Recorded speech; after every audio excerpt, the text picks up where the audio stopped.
આગળ વધીએ રાજકોટમાં સસ્તા અનાજની દુકાનોના દુકાનદારો દ્વારા રેશન કાર્ડના ફરજિયાત કેવાયસીના વિરોધમાં ગુજરાત ફેર price shops and kerosene licence holders association દ્વારા હડતાળ શરૂ કરવામાં આવી છે।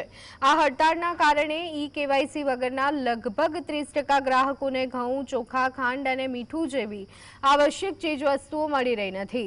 જો કે ગુજરાતનું સૌથી મોટું સંગઠન ઓલ ગુજરાત ફેર પ્રાઇસ શોપ એસોસિએશન આ હડતાળમાં જોડાયું નથી।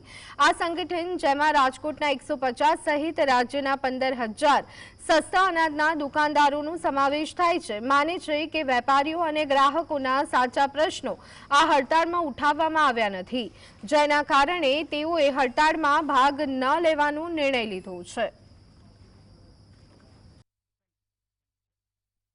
કેવાયસીના મુદ્દે હડતાલની જાહેરાત કરેલી છે, પરંતુ કેવાયસીનો મુદ્દો એવો છે કે જે સરકારનો એક સુધારાવાદી મુદ્દો છે અને સરકાર અને ગ્રાહકોને લગતો મુદ્દો છે। આ મુદ્દાને સાથે એસોસિએશનને કે સસ્તા અનાજના વેપારીને કંઈ લાગતું ઓળખતું નથી, માટે નીતિગત અમારો મુદ્દો નથી। અમારા જે મુદ્દા છે કે અમારું મુખ્ય કમિશન ₹1.5 છે એ ₹3 થાય, અમને પ્રોફાઇલમાં વેપારીને એક સહાયક ઉમેરવામાં આવે, અમને ગોડાઉન ખાતેથી જથ્થો ઓછો આવે છે, ગોડાઉન ખાતેથી જથ્થો જે આવે છે એમાં કંપનીના રૂપિયા મંજૂરી માંગવામાં આવે છે। અમારા વિવિધ મુદ્દા છે, આ મુદ્દાનો ક્યાંય આમાં સમાવેશ કરેલો નથી, માટે વેપારીના હિતમાં હડતાલ નથી એવું કહી શકાય। માટે અમારું ઓલ ગુજરાત ફેર પ્રાઇસ શોપ એસોસિએશન આ હડતાલને